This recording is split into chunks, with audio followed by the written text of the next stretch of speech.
This is Kyle McCord, and you're listening to Austin, Felix, and Matt on the Devy Debate. Welcome to the Devy Debate. All right, boys. Are we ready to debate? Austin, you tweeted something, girl. You tweeted your running back tonight. Explain yourself. Boy, that escalated quickly. I mean, that really got out of hand fast. You jumped up and... That's Austin Nace. Who is going to be that guy? And for me, Bijan Robinson is still going to be that guy. Back to the ground with Robinson, who spins and then tries to bounce it. A stiff arm, another one as he rides it, keeps his balance. They're going to say he stepped out, but up. I'm Felix Sharp. Jay, I know you didn't think that we would get through this episode without mentioning the name one Zach F. Wilson. Screener draw. Oh, Wilson is going to uncork for the end zone, and he drops it in beautifully. And it is his roommate, Dax Milne, on the touchdown. That's Matt Bruning. G. Scott Jr. Obviously, I waxed poetic about him on the last episode, so I won't do that again here. And this time it's Fields on the carry. Watch out! Justin Fields! Hello, Columbus! 51 yards! Bruning, are you ready to go head-to-head with me? I am. Got to get my popcorn out here. Hold on. Got to continue. I got it. Kyle McCord is going to end up winning the job. He's going to be rated higher. Well, I'm not nearly as passionate about what I'm about to talk about. Our apologies because Herbstreit ran out of time. We'll get him rescheduled soon. And for Matt Bruning and Austin Nace, I'm Felix Sharp. Good night and good luck.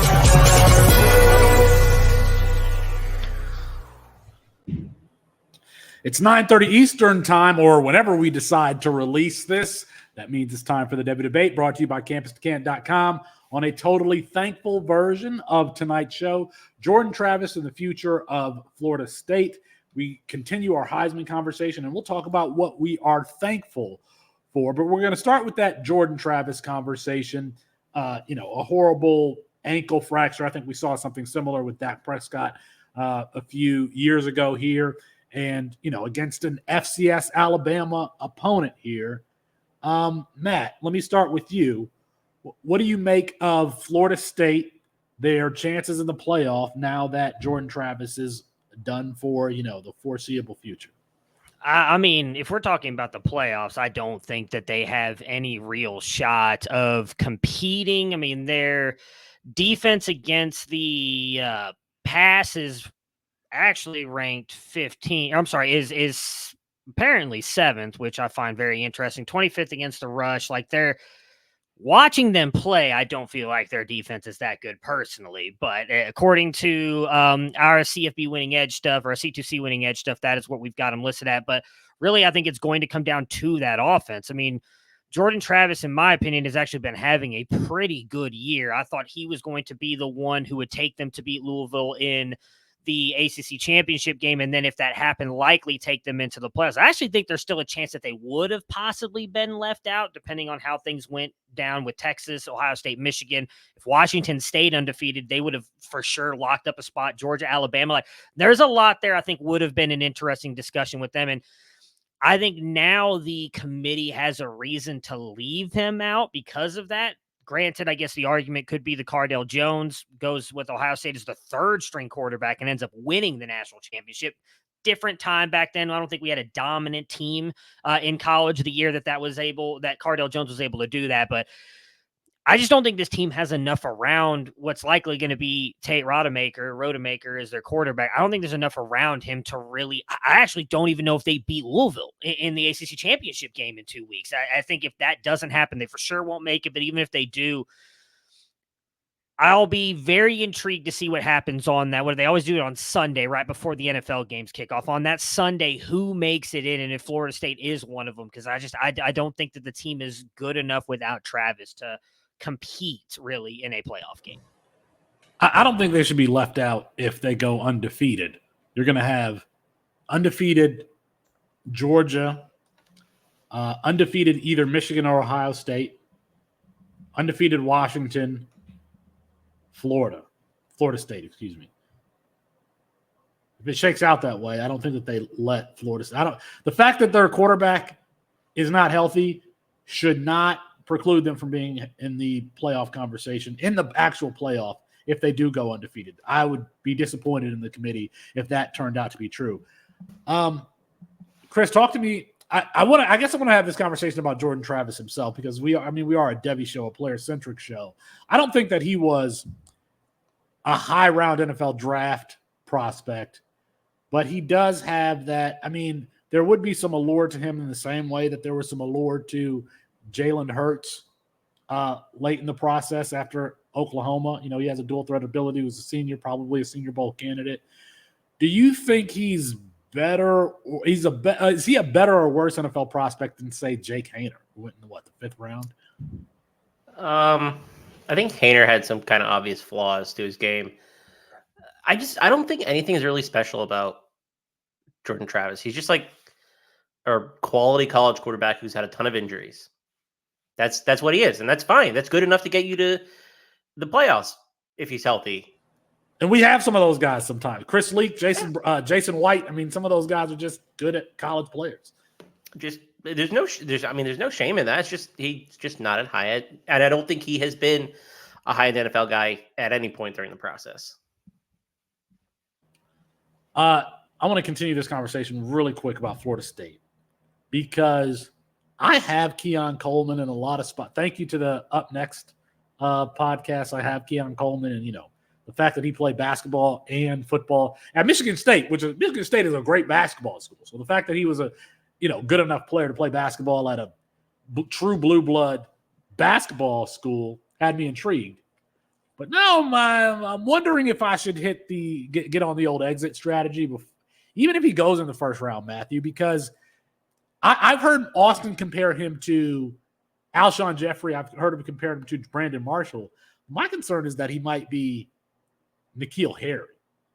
That's kind of my concern.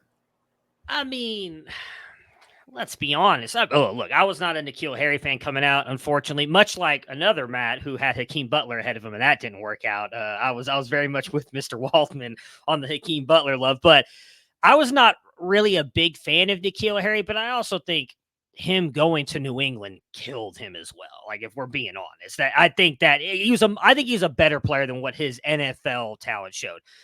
If he is Brandon Marshall and Alshon Jeffrey, though, are you not happy with that? I mean, that was like in the prime of my fantasy career growing up. Those guys were phenomenal. I mean, Brandon Marshall, I still remember trading him for Odell Beckham Jr. and CJ Anderson after he had like that 3 touchdown game, I think against the Jets or Bears. I don't remember I think it was against the Jets for the Bears. I think Keon Coleman, if he's in the right offense with a quarterback that's not going to be afraid to throw it up to him, is going to shine in the NFL. But you've got to find the quarterback. So, like, I know everybody's going to say Patrick Mahomes, but like, what Stephon Diggs was able to do, Josh Allen and Stephon Diggs were able to do together. Like, Josh Allen, he's not afraid to throw it anywhere near Stephon Diggs, so he knows he's going to go and get it. If he can get a quarterback and an offensive coordinator that believe in him that way, I think maybe he won't be, I want to say Alshon Jeffrey for multiple years was a wide receiver 1. I know Brandon Marshall was throughout his career. I could see Keon Coleman being a solidified wide receiver 2 for fantasy for multiple years. But again, I really think it depends on the offense that he goes to. Chris, last year, Jordan Addison, Zay Flowers, who am I forgetting here? Jackson Smith and Jigba. Those guys totally different from the type of player and the type of wide receiver that Keon Coleman is. On a scale of 1 to 10, 10 being he's going to be in the Hall of Fame and 1 he's going to be a bust, a straight up N'Keal Harry-like bust. How confident are you in Keon Coleman's projection at the next level? Please choose 5. Please choose 5. Just right. Be Austin, right on the fence. Just choose 5. That would be the most Austin response ever. I thought about that, but I'm going to go 4, actually. It's just a profile the NFL is moving so far away from, and I don't know that they are scheming those players up the way they were probably 10, 15 years ago, and I don't think quarterbacks want to play that way. It's just that type of offense. It's like short, keep the chains moving. Like, you're not chucking it downfield to a guy saying make the play. I don't know how successful he can be because I think that he's a good player, but I don't know the NFL is appreciative of that type anymore. Yeah, it's Demaryius Thomas, Brandon Marshall, Alshon Jeffrey. Like, do you think Demaryius Thomas could come into the NFL right now and be successful? That's what I was just about to ask. Because I don't know. Because he couldn't run routes. My man was not a route runner. Like, you need to be able to do some of that. But I think Keon Coleman's better at it than Thomas was when he was coming to the league. But, like, I don't know. It's just not a profile that's succeed. Well, who was the last profile like this to succeed? Michael Pittman. And he's still succeeding. Success? He's been a wide receiver too for the most of his career. I would call that success. With kind of bad quarterback play too, for being honest. He didn't. Drake London is a similar profile, and he's got horrible quarterback play. I mean, look, I love Desmond Ridder. It's been bad. I mean, I would say like that. That's what I view him closer to, is more like a Michael Pittman, which is probably a wide receiver 2 or 3. Again, I mean, you mentioned on the Up Next podcast, nobody was talking about this guy. So you want to talk about like wins of wins where you got this guy off the free agent wire. Like, I think if he ends up being a consistent wide receiver 3 for you on your NFL side, I do think that's a win, especially in leagues we play in. You're starting 3 wide receivers most weeks anyways. So. That's not really the question, though. Like, the question isn't, is he going to be a wide receiver 2 or 3? The question, I think, is do you trade him now? Do you trade him away? Like, could his value be at a peak where you go get, I don't know, to throw in some underrated NFL wide receiver? Like, I'm trying to think of somebody. Like, would you trade Keon Coleman for Gabe Davis? No, I'd probably keep Coleman. Gabe Davis is like hit or miss for you every other week. I know I roster a lot of Gabe Davis. I think I'd much rather take the flyer on Keon Coleman. The only reason I wouldn't sell him now is I do think with all the hype and everything going on, he's likely going to be a first-round pick, so his value will increase when the NFL draft rolls around. He's a first-round pick. That's when you sell him. How good are his athletic testing numbers going to be? I think he's going to be like a 4.6. I think he's going to be like a 4.59 type runner. Yeah. Now, I thought the same thing about George Pickens, and he ended up running, a 4.3. But, Keon Coleman doesn't come off to me as vertically explosive. Yeah. Explosive in a straight line. Chris, I'm going to ask you some of these names. I think this is an interesting conversation. Keon, would you rather have this player or Keon Coleman? Keon Coleman or Rashee Rice? Kansas City Chiefs. Get the Kansas City Chiefs, young up-and-coming wide receiver, or Keon Coleman? Is he doing well for Kansas City this year? I'm asking. No. I might be asking the wrong. I might be asking Chris. Chris, you know what Chris is doing on Sunday at 1:00? He's got that fishing pole in the water. Not a care in the world. Matthew, Rashee Rice or Keon Coleman? I would still take Keon Coleman. I again, just to give you an idea, right now, Rashee Rice is player 156 overall. Give me the unknown in Keon Coleman over Rashee Rice. Okay. We've seen Jalen Hyatt have some success catching some deep balls. Jalen Hyatt or Keon Coleman? I'm trying to figure out what this line is. I'd still take Keon Coleman. I would take Keon Coleman because I think Jalen Hyatt isn't a good player. I agree. I don't necessarily disagree with you. Okay, how about this? You got the Houston Texans offense. Chris Moxley, I'm going to let you know CJ Stroud is playing excellent. I have seen. You've heard. I have seen You've that. Heard. Okay, he's playing excellent. He's throwing. So Chris, Tank Dell from Houston plays for Houston, the Houston Texans. He and CJ Stroud got a great thing going. I would take Dell over Keon Coleman. No, that's not who I was going to ask. I was going to ask about Nico Collins. I was going to ask Nico Collins or. Oh, I don't think. I mean, I'm just thinking about how I viewed them in the past. I never thought Nico Collins was like some special player. So I think I'd take Keon Coleman. I don't think Nico Collins is like better than a wide receiver 2 in an offense. I'm trying to find this line. Okay, all right. I'll try one more to see if you'll take the NFL player, Matthew. Okay. Calvin Ridley, who just had an excellent game for the Jaguars. Give me Keon Coleman. Are you serious? I think Calvin Ridley's like wildly overrated. I don't He does. I think he's a wide receiver low end wide receiver 2 right now, wide receiver 3, but like I don't think he's been particularly that good. I just think Trevor Lawrence has helped him out a lot, but he's already 30 plus years old. I'd stick with Coleman personally. Okay. I lied. This will be the last one. George Pickens, the aforementioned George that's a horrible Pickens, choice too. Give me Keon Coleman. I don't. Keon Coleman. Yeah, I'm not a big Pickens guy. I give me Keon Coleman. All right, please let us know in the chat, like, who would you rather have? I listed all of these players. Nico Collins, George Pickens. I forgot Rasheed Rice. Rasheed Rice. The only one we would you rather have any of them other than or Keon Coleman? If you can get Tank Dell for Keon Coleman, do that. Yeah, I would do that in a heartbeat. Most people would. That's why it's. I don't know. You think so? Is Tank Dell like Tank Dell's a top 15 wide receiver in fantasy right now? He's had like 3 weeks of like 20 plus points, dude. He's been Tank Dell is smoking the NFL right now. Smoking the NFL. Maybe I gotta check out. I gotta check out some NFL. Chris and we just played each other. I just smoked you in the league of record. Yeah, you need to check out. Sunday too. This is the thing about college football fans. They take pride in not watching the NFL. They take pride in it. Where is Jared Palmgren? Jared Palmgren's probably. They take pride in not watching the NFL. Am I lying, Chris? No, if you're deep enough into college, then like you're like, I don't care at all, and I love it. Like it's just. But they would put it on a T-shirt. I don't care about the NFL. They would put I'd wear that T-shirt. Yeah. See. Oh, we should. Oh, don't nobody take that idea because we're trademarking that. Trademark. Okay. Don't even try it. Don't try it, Luke. Don't try it. Main event. Don't try it. All right. Housekeeping here.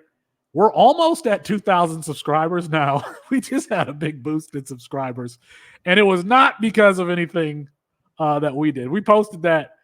Matt, you and I were on Dynasty Trades in 5, and it was simulcast on our YouTube page, and boom, that added like a whole.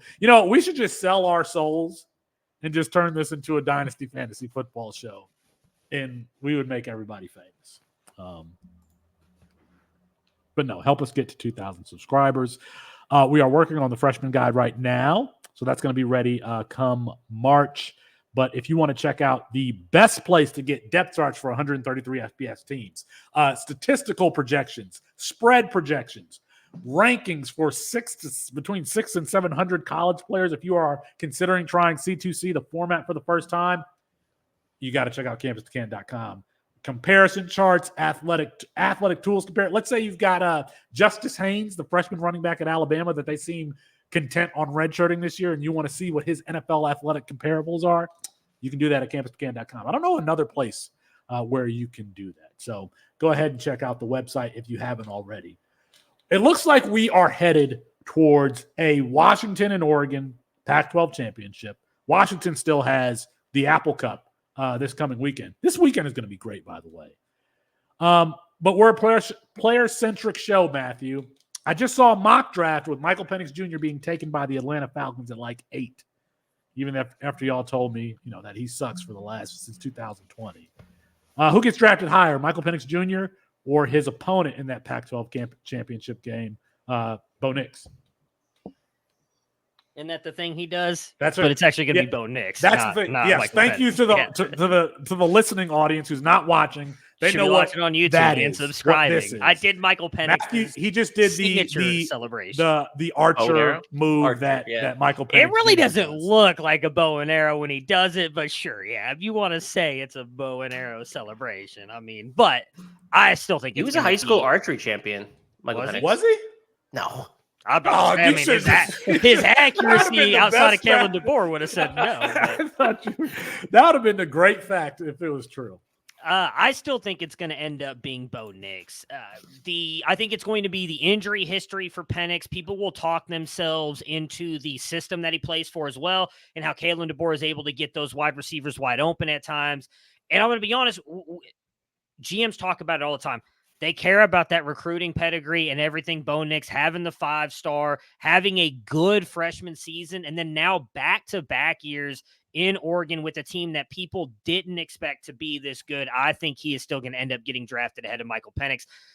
I honestly don't think he's that much of a better player than Michael Penix, but I could just see, because I also think he's going to end up being he's going to test better athletically as well than Michael Penix. You found my line on Michael Penix. I think he would go ahead of Bo Nix. And I've been trashing Michael Penix throughout the draft process because I don't think he's a first rounder in any capacity. But I do think he goes above Bo because I think he has traits that are more desirable, even if he does have the injury history, which is fairly extensive. Bo Nix is so obviously a product of this Oregon offense to me. I just don't see anything on his tape that I'm like, this dude should play on Sundays. I see that for Michael Penix sometimes. So yeah, that's where I would that's my cutoff. Yes, he's ahead of Bo Nix. Is it just the arm strength though? Because my argument for the Bo Nix No, it's not just the arm offense is it was completely different offense last year, and he still thrived. Actually had a better season last year with Dillingham than he's having with Willie Stein. It's a completely different offensive scheme, everything. That is it? Matter to it's me. a totally different offense. It's not totally different, but it is a different scheme. He's not playing as well as he did with Dillingham, but I think he's playing fairly close to that. Where maybe I'm overrating the Kalen DeBoer things. It worked for Jake Haener, as you mentioned. He got drafted in the 5th round, but I think we're underrating how much the injury history could play into this as well. We don't know. Yeah. But like, if his knee is dust, like Carson Strong's, like I think there's a lot of people who thought Carson Strong was actually a really good quarterback prospect. Connor Van Dyke. Mm-hmm. But that injury stuff matters. Michael Penix Jr. All right, let me say this: I have not watched Bo Nix for consideration of is this guy making NFL throws. I've been watching Michael Penix Jr. since 2020, making those assessments. If his knee is healthy, by the way, if Al Davis was still alive, Michael Penix Jr. would be going like wherever the Raiders pick. The Raiders would be trading up to 1 to get one of the. They would be trading up to get Michael Penix Jr. because this play style is exactly what Al Davis loves. Like deep throws, back shoulder fades. That would have been all Al Davis's thing. He makes NFL throws. Those are high difficulty throws to me. The deep shots, the back shoulder fades. The velocity that he has on his throws is NFL caliber. The only thing is like consistency. Michael Penix Jr. is a player who will make the deep threes but miss occasional layups. I just got to think that if he could get a few off seasons healthy, he will be able to work on his consistency on those intermediate throws. I don't really care if he goes in the first round or not. I really don't. I think that he's going to be a player who probably gets, at the very least, gets in as a backup, even if he's not taken in the first round. And I think he will show himself enough that he'll get a second contract. Like the type of game that he plays where he gets punched in the mouth and still delivers the ball downfield, teammates really, really like and have a lot of respect for guys who play that way. Justin Fields was the same way. Remember Justin Fields, like that last season at Ohio State, I think he had broken ribs. What's his name? James Kozlowski or whatever from Clemson. Yes. Broke his ribs. Whatever. Whatever. That dude played for like 15 years in college. But players really gravitate towards quarterbacks who take hits in the pocket, don't complain, and still deliver the ball on time, deliver the ball down the field. So I think he's a player that's going to ingratiate himself to an NFL locker room. I really do. I mean, you want to know who has the better statistics passing deep between Michael Penix and Bo Nix? God, no, I don't want to know I don't want to know your Mr. It might not actually be Michael all the Penix. time. I'm just letting you know. That's interesting because Bo Nix leads the country in yards after catch percentage. I mean, that might be part of it. I'm looking at his where did it go? His ADOT. I mean, he's got a much better completion percentage, 20 yards plus. Than what are the respective ADOTs of each player? They got to be like 3 yards. 30.9 for Bo Nix. So that's 20 plus yards, and it's 30.1 for Michael Penix. So I mean, it's the same. They're passing. I'm in overall 20 plus yards. The difference is Bo Nix completion percentage in over 20 yards is 58% to Michael Penix's 44. You said overall what? What are you looking for? Their overall ADOT? Yeah. Yeah, nobody's A dot is 33 yards. Like that's not. No, I'm talking about 30. It's 30 yards, over 20 plus yard throws is what I was talking about. Deep passing. Okay. We were talking about how good Michael Penix is throwing the deep ball. Do you have A dot statistics? A dot's Michael Penix. Because by the way, while you're looking that up, Yeah. I'll just say one of the reasons why Bo Nix is leading the country in yards after catch is because of Tez Johnson. Tez Johnson is an NFL player. Tez Johnson is an NFL athlete. He's an NFL caliber wide receiver. If we're talking about sleepers in next year, like the next Tank Dell, I don't know if Tank Dell was so productive at Houston. I don't know, but the next Tutu Atwell, it could be Tez Johnson. Did you get that? It was obvious at Troy too. And you were the one who put him awesome. on. Yeah, I mean, we were all over it like 2 years ago. 11 for No, Michael you were. Penix, You were all 7.1 for Bo Nix. So that's Say what it again. Read them again. 11.0 for Michael Penix, 7.1 for Bo Nix. So that's where the That's a yards after huge catch disparity. comes. Oh, I'm not disagreeing with you there. I was surprising to me that Bo Nix has better statistics passing deep. I was looking because I agree. There's If like you were to 5 watch deep the two of passes. them, I would say Michael Penix is the better deep passer. Granted, I've watched a lot more Washington this year because they've been more primetime, but I would have thought he would have had the much better stats. And I'm going to tell Austin right now, who's not here. I did get his text message in the group chat saying that he was the biggest Oregon State fan on Saturday. I caught it, Austin. I'm glad, so glad that you're a big Oregon State fan. He only says that because he wants Washington to lose because he thinks Oregon's the better team, which won't matter. If Oregon wins in 2 weeks, he's they're saying going that to the playoffs. because he wants to get at me and get under my skin. Listen, Also, why he's the biggest Washington State fan on Friday. Yeah. Right, exactly. Okay, I got one question on this conversation. Should either of those players go above Carson Beck?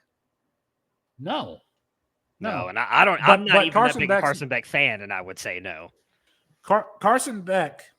No, first of all, I don't think Carson Beck's coming out this year. Like, I doubt that he's going to have the one and done year. I think he could. If he did, I think he's immediately in the conversation for quarterback 3. But you know what? So was Matt Leinart. So was, let me think of somebody else. Another guy who stayed. I don't know. Mark Justin Sanchez. Herbert stayed. Who else went back? Justin Herbert. Stayed. Yeah. I I just don't think. I think that the one and done guys, there are so many of those guys who don't have success at the Mitch Trubisky, Dwayne Haskins. You know, they just don't have success at the next level. I think you need the starts to get in a rhythm to really build a solid foundation for your NFL future. So I think that Carson Beck comes back. And I was mocked and ridiculed for having him in my top 10 to start the season. Absolutely mocked and ridiculed. Okay. Speaking of quarterbacks, it looks like Jayden Daniels is currently the Heisman frontrunner, which doesn't make a lot of sense to me. But I guess it is an individual award. He's at plus 115. Bo Nix is at plus 120. Michael Penix Jr. is now at plus 550, and Carson Beck at plus 4,000. Marvin Harrison Jr. is at plus 3,300. Mox, do you have a take on, or do you care who? Well, no. Let me get your take on who you think should win the Heisman: Jayden Daniels or the field. And you're muted. And you're muted. And you're muted. All right, sorry. It's a good question because I don't think you can necessarily punish Jayden Daniels for how bad the LSU defense is. Because, I mean, he's been asked to do what he needs to. It also has resulted in a lot more stat padding in a way. They're going to pad stats this weekend too. I mean, they will make him the best statistical profile of all the players at the Heisman ceremony. I have no doubt. I tend to think that the winner of the Oregon-Washington game should decide who the Heisman is, whether it's Bo Nix or Michael Penix. That's my take. And I mean, what's Bo, like plus 550, you said? That's too low, especially if he has an awesome game against Washington and wins. Plus 120 for Bo Nix. He's second, plus 120. Okay, I was gonna say I must have been reading that wrong. I mean, still, Michael Penix is plus 550. I think that's way too low. I don't know. I don't like the idea that Jayden Daniels is going to win it, even if he's been the best player. And again, I know that's what the award is, but a lot of that stat padding still. I think there's only one person who deserves it, honestly, and it's Jayden Daniels. 3,500 passing yards and 1,000 rushing yards. That's accounting for sacks. 1,000 rushing yards, accounting for sacks. The sacks come out. Like Michael Penix and Bo Nix have had great seasons. Bo Nix 100 rushing yards this year. I don't even know what Michael Penix has. I imagine it's probably right around that. Bo Nix has passed for just as well as Jayden Daniels has in the SEC. I'm sorry. He's played better competition too. Mox, you mentioned the defense. The defense not only has played bad, they had a ton of injuries on that defense as well. Like they're playing with like 4th, 5th string corners out there.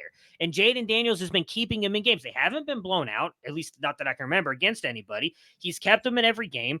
It's been a weird year for college football. Like I think Carson Beck would be the lock if his stats were better, but they're not. I thought, Marvin Harrison, he's had a couple bad games. I thought if he would have dominated last week, and some of that, let's be honest, because of Kyle McCord not playing well, if Marvin Harrison would have dominated, he probably would be the lock to win it. Like, I don't think personally, based on what I've seen out of Bo Nix and Michael Penix, that either one of them necessarily deserve it over Jayden Daniels. He's having a special season. I mean, 30, I think it was 34. I just jumped off it because I was looking at Bo Nix's stats, but 34. 3,400 passing yards with over 1,000 rushing yards. And you're right, Mox. Like he's going to add more to that this week. What is his touchdown? And 36-4. So Bo Nix's is 35-2. Like there's not that much of a difference between the two of them. And again, I think if you were to look at the strength of schedule, which you know that the voters are going to, whether that matters or not, Jayden Daniels is going to blow Bo Nix's out of the water because he has not played anybody. He struggled. Probably one of the best teams he's played this year has been Washington, who we all talk about the weakness of that team is that defense. I just look at Jayden Daniels and I'm like, okay, which defense do I think that he performed really well against? Like a good defense. Alabama, 219-2. Like it was pretty weak. It was pretty Georgia State though. What do you have? 8 touchdowns against Georgia State. This was a bad year for the SEC. It really was. But it's a bad year for college football. And it was a good year for the Pac-12. Yeah. The Pac-12 was really competitive early on. UCLA, Washington, Oregon State, Washington State, and Oregon. All those teams, early in the season were all ranked in the top 25. Now, Washington State has fallen off. UCLA has fallen off. I forgot USC. The Pac-12 was the best conference in football for the first month and a half of the season. And I'll say this about Jayden Daniels. Everybody's comparing his season to Lamar Jackson's when U of L won they lost 3 games that year, 2 or 3 games. Yeah, they won. But Lamar Jackson had that game against Deshaun Watson's Clemson team in 2016, where they lost that game by 4 or 5, but he put that team on his back. He had 130 yards. That was the game that actually got him the Heisman, even losing. Yeah. What 2016 Clemson game does Jayden Daniels have this year? The main difference between the two of those, though, I'm almost positive Lamar passed for 3,500 yards. He also ran for 2,000. There's a 1,000-yard gap between him and 1,500. He ran for 1,500. Oh, 1,500. Whatever. My bad. Still 500 more. Here's the thing, though. Okay. I'm not disagreeing with you. Yes, at the beginning of the season, the Pac-12 was good. But now they've come back to earth a little bit when we have realized that some of these teams are not as good as they played. Okay, so who's the top defense that Bo Nix has played? Was it Cal? Was it Washington State? Oh, it must have been Stanford or Colorado, right? No. It was that Hawaii game, right? He hasn't played anybody either. He has not played anybody even worthy of Alabama. Okay, so Jayden Daniels didn't put up 300 yards passing and 300 yards rushing against Alabama. He still had a good game. He kept them in that game. I haven't pulled up Michael Penix's schedule, but they're Texas Tech, Hawaii, Colorado, Stanford, Washington State. Utah is probably the best defense that Bo Nix has played. He went for 248-2. I have the stats from that Clemson game for Lamar Jackson in 2016. It was actually on my birthday, October 1st, 2016. He went 27 for 44, 295 yards passing, 1 touchdown, 1 interception, but he ran the ball 31 times for 162 yards and 2 touchdowns. So, so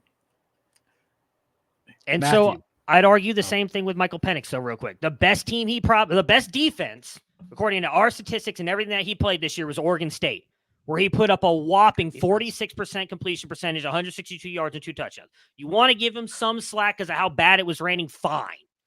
But still, That's a lot of slack. It was a torrential downpour. Mox, you are mocking the wide receivers in our group chat during that game, so don't give me that crap now. You were literally mocking. They were dropping the ball. They were dropping the ball. They were like 8 drops. But again, even if 8 drops, okay, so you put some of that, he still probably gets a little over 200 yards. It was not an impressive day for him either.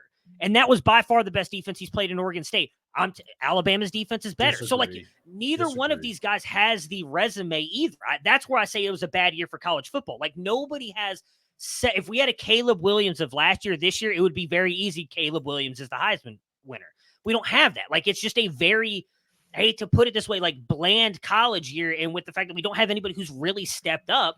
And so that's why I think so many people lean toward Jayden Daniels. Whether you want to say stat padding or not, I mean, Ryan Day tried to do that for C.J. Stroud multiple times last year. They never pulled him out because they were trying to win him the Heisman and let him stat pad. Coaches do that. They're always going to do that because they want to say, hey, that's a great recruiting tool. I've gotten this guy a Heisman because I coached him. So, of course, they're going to do that. They have nothing else to play for this year. They're not going to make it into the playoffs. They're probably going to be in a decent bowl game. So, the best thing they can get out of this is getting Jayden Daniels the Heisman. And even if he didn't have 8 touchdowns this past week, he only had 4 or 5. I still think he'd be the front runner, deserve to be so. All right. Matt and Chris weigh in here. I'm going to ask you a question that I'll cut and put on TikTok. Jayden Daniels at the 103 in Dynasty rookie drafts next year, yes or no? Can I give any context to that, or is it just yes or no? If he's drafted in the first round, yes. If he's drafted in the first round, yes. Do you think he should be drafted in the first round? I mean, no, I don't think he should be drafted in the first round. But if he is, I mean, I'll take him at 1-3. Mox is saying no. Okay. Absolutely not. All right. Let's see. We've got rivalry week. Matthew created the show sheet here, and he put rivalry week. What would be the first game that I put on the show sheet if I wrote down rivalry week? It would be Michigan and Ohio State. No, Matthew wants to talk about. He wants. I'm just reading the notes you put down. Look at the show sheet. I put it by day to make it easier so we could talk. But we shouldn't even have Texas Tech on here. Oh, the Egg Bowl doesn't matter. Mississippi State fired their head coach. Ole Miss is not looking really great. So I figured that's the only game on Thursday. No reason to talk about it. But Friday, that is a big matchup for Texas and Oregon. If Oregon wins, and they are for sure. If Texas was playing Oregon, yes, that would be a big matchup. No, it's a big game for Texas because they have played poorly again. They played poorly, honestly, this whole back half of the season. They lost to Texas Tech last year. If they want any shot at making the playoffs, they have to win this game on Friday. It's a big game, just like it's a big game for Oregon versus Oregon State. Oregon State beat Oregon last year, keeping them from going to the Pac-12 championship and have a chance to play for the playoffs. They have a chance to rewrite that history this week, in a couple days. And possibly play Washington, make it to the playoffs. So those are massive games on a Friday for you. All right, I'm going to talk about some players here. Jerron Bradley on Texas Tech. We need to figure out if he's going to be an NFL wide receiver. Is Quinn Ewers going to do one of these I got unfinished business videos? Is he going to do one of those saying that he's coming back? Done any of these? Has he? The reports are he's coming back, but of course, what is he going to do? Declare for the NFL draft? Be a 4th round draft pick, 5th round draft pick, 3rd round pick? Come on now, he'll be Matthew, at least round pick. Who's your QB for next season? Come on, give it to me now. Quinn Ewers, baby. I'm all in. I'm all in. Just like I told JJ when he posted on Twitter about that the other day. Our answer, I was like, I'm never. The Harry Potter mean I'm never giving up on Quinn Ewers. I'm ride and die, baby. You got Aiden Childs though. You got Aiden Childs. You just missed. You swung and missed on Kyle McCord and Quinn Ewers.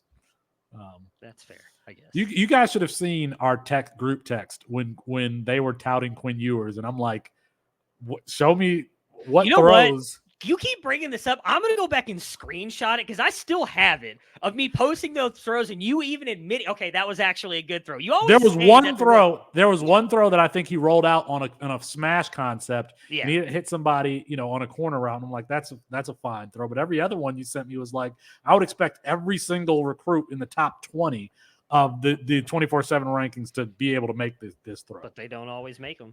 You could take some athletic defensive tackles and make some of those throws. I'm just saying, you constantly say you've seen one good throw from Quinn Ewers, and now we've got at least three times you've admitted you've seen a good throw from Quinn Ewers. I just want you to be accurate for the one in high school. That's all.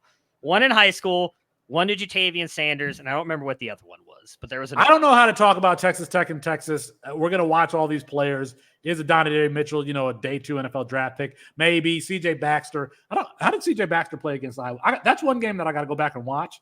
Not even for Texas. I want to actually watch. He was banged Iowa up. State. Yeah, he was banged up. It was not a good game. Yeah, I want to go back and watch Iowa State's offense because I think there may be some value there. So, yeah. I don't know how to talk about those games, though. Let's see. Ohio State and Michigan. Ohio State and Michigan, Matt. Or Chris, we haven't talked to you in a second. Do you want to talk to us about this game? Yeah, I mean, I think it's a game that we're going to determine how legit Michigan and JJ McCarthy are, because he hasn't been tested, and when he hasn't looked very good.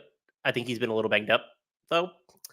And then we're going to find out if Kyle McCord can play football, pretty much. That's the question. Like, I think Michigan could crush Ohio State. That's my opinion.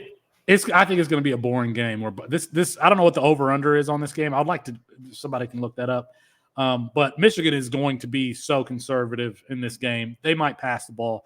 Okay, over/under 20.1 passes in this game. Matthew from JJ McCarthy. The over/under is set at 47.5, and I would say no. Under.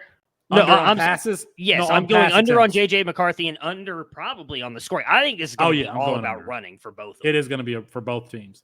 Mike Valerie has decided to join us. Mike Valerie is co-host on the second best Devy podcast here on the Campus to Can podcast feed. Don't let anybody tell you different.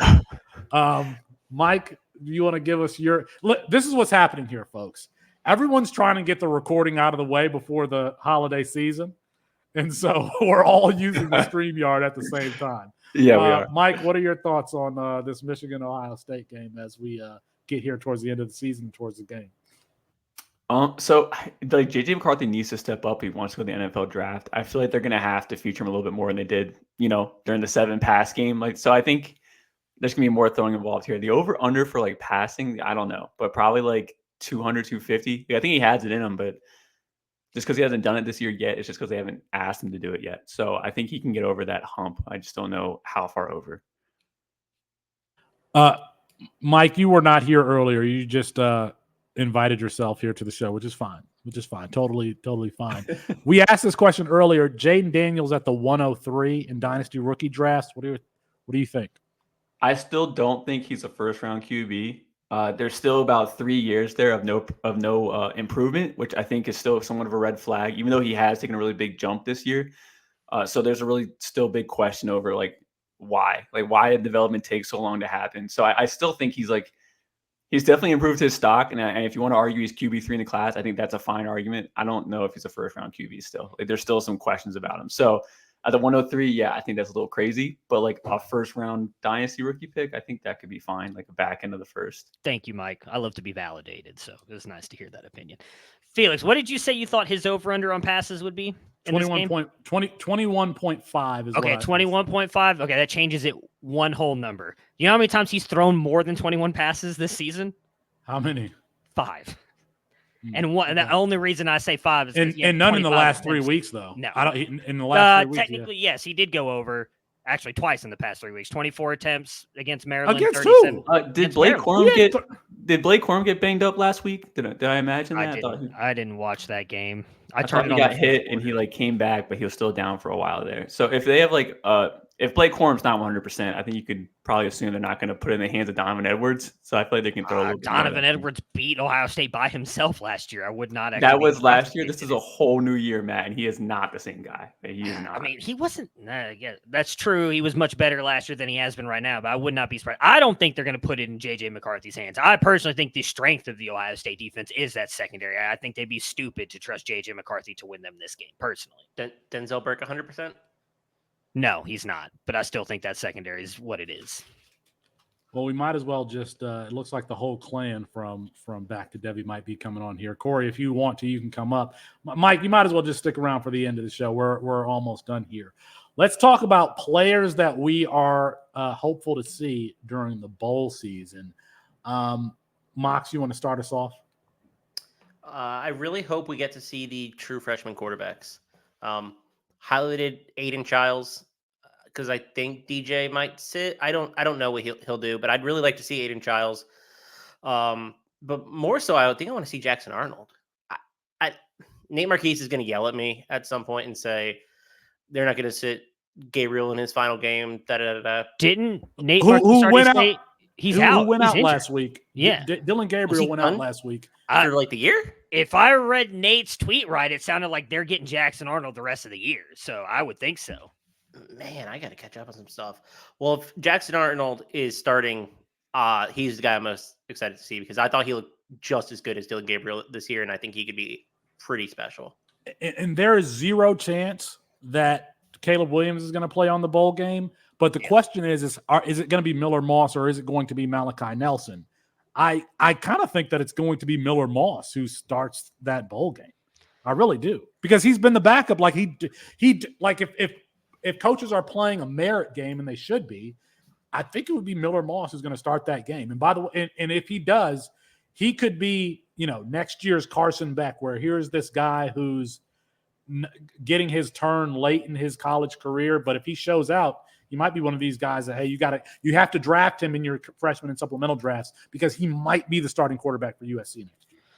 I mean, he might, just because they're having such a bad season, and you have all these people out here calling for like Lincoln Riley's head, which I think is a little crazy. I think he's a tad bit overrated at this point, but I mean, I really hope we see Malachi Nelson. I think we all believe he's going to be the future of USC, so why not just put him out there? I'm with Mox. Like, I'd love to see Aiden Childs, but I really think DJ's coming back, so I don't know if we'll see Aiden Childs. Another one that I don't know if we would see. I was debating on putting him on this list because I am a big fan of this player. I know Mike is too, but I wouldn't be surprised if they don't go. If Oregon doesn't make the playoff, I wouldn't be surprised if they go Ty Thompson in the bowl games. I don't know that Bo Nix will play. I'd love to see Austin Novosad get that start, see what he looks like.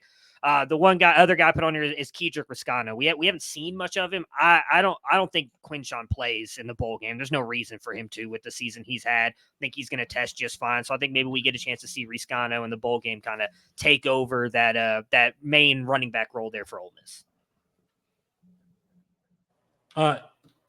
You got to throw Justice Haynes out there. I would also put Cam Seldon at Tennessee for, if you're watching us for the first time, you don't know who Cam Seldon is. It was one of the more athletic players, size adjusted athletes in this freshman class.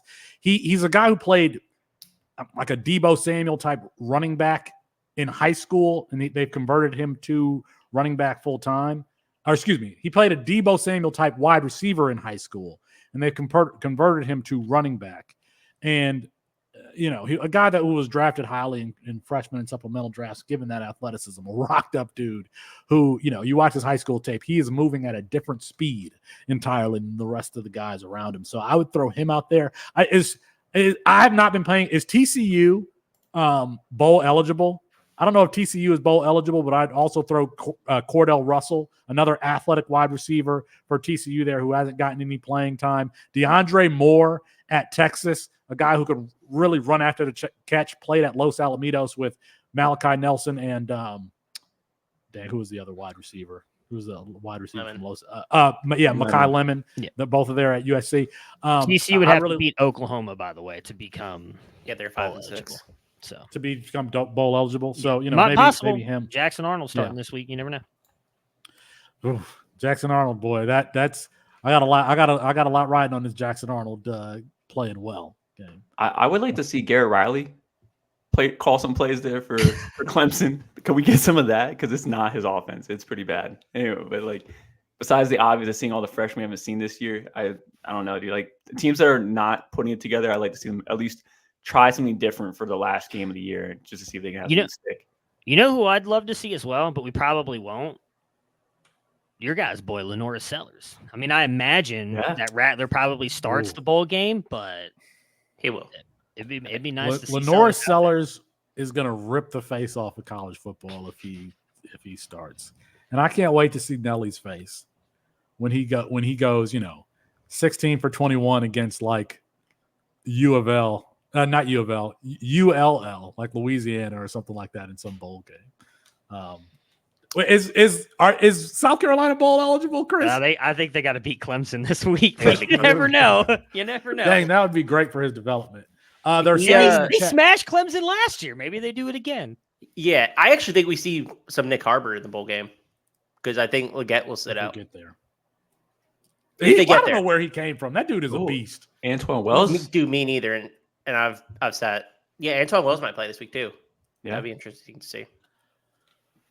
They're saying in the chat, they're asking in the chat if Mike's mustache and flag behind him are giving off January 6th vibes. The answer is slightly, kind of slight January 6th. Does he have an alibi? Mike, where were you? Where were you, Mike? I was out there with the Afghanistans for that whole mission thing, so I was gone for that. Yeah, we need proof, and Austin is like, just his skin is crawling right now, and you know it. I was gonna do another Austin inside joke, but I'll leave that for when Austin's back here. All right, okay, let's do the corny thing that we all do. Matt, you've created the show sheet here, so what are we all thankful for? Are we talking about in college football or in life or in general? Like, you're not going to make this sentimental here, are you? I think I make it sentimental every year, but I am thankful for the Ohio State Buckeyes. What a great season they're having, and I just want to feel it.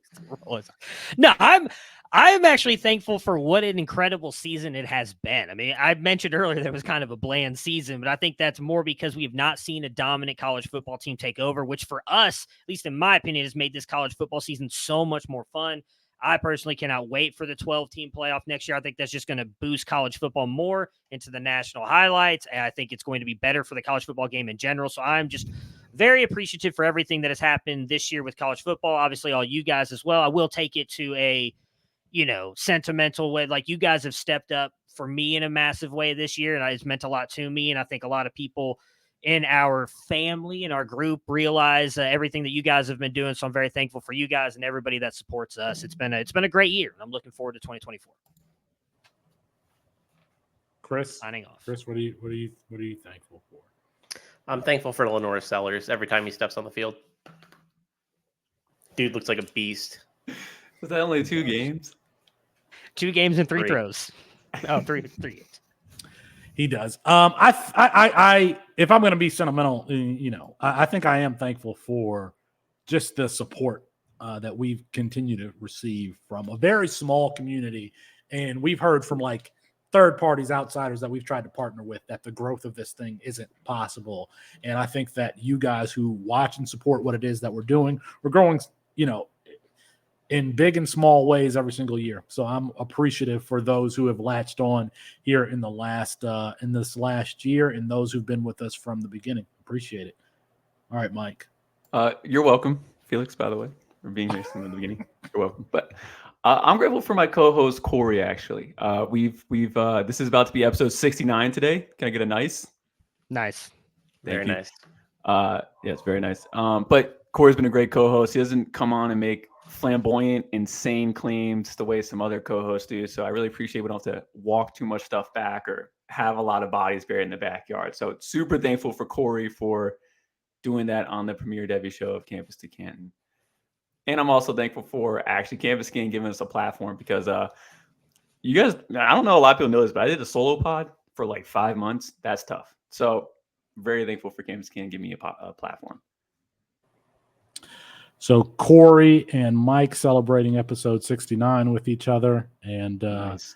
One way. That was really poor phrasing right there toward the end. No, it was very precise. It was very precise phrasing. It actually was. We appreciate all lifestyles. Yes, we do. Thanksgiving, it's all about eating. So, all right. Yeah, we're gonna cut that out. We're cutting that out. All right. I think that's it. We got to get out of here before we get in more trouble. That's going to be our show for tonight or today or whenever we release this. Apologies to Kirk Herbstreit. We ran out of time. We'll get him rescheduled soon. For Chris Moxley, for Matt Bruning, for Mike Valerie, who invited himself in. I'm Felix Sharp. Good night and good luck.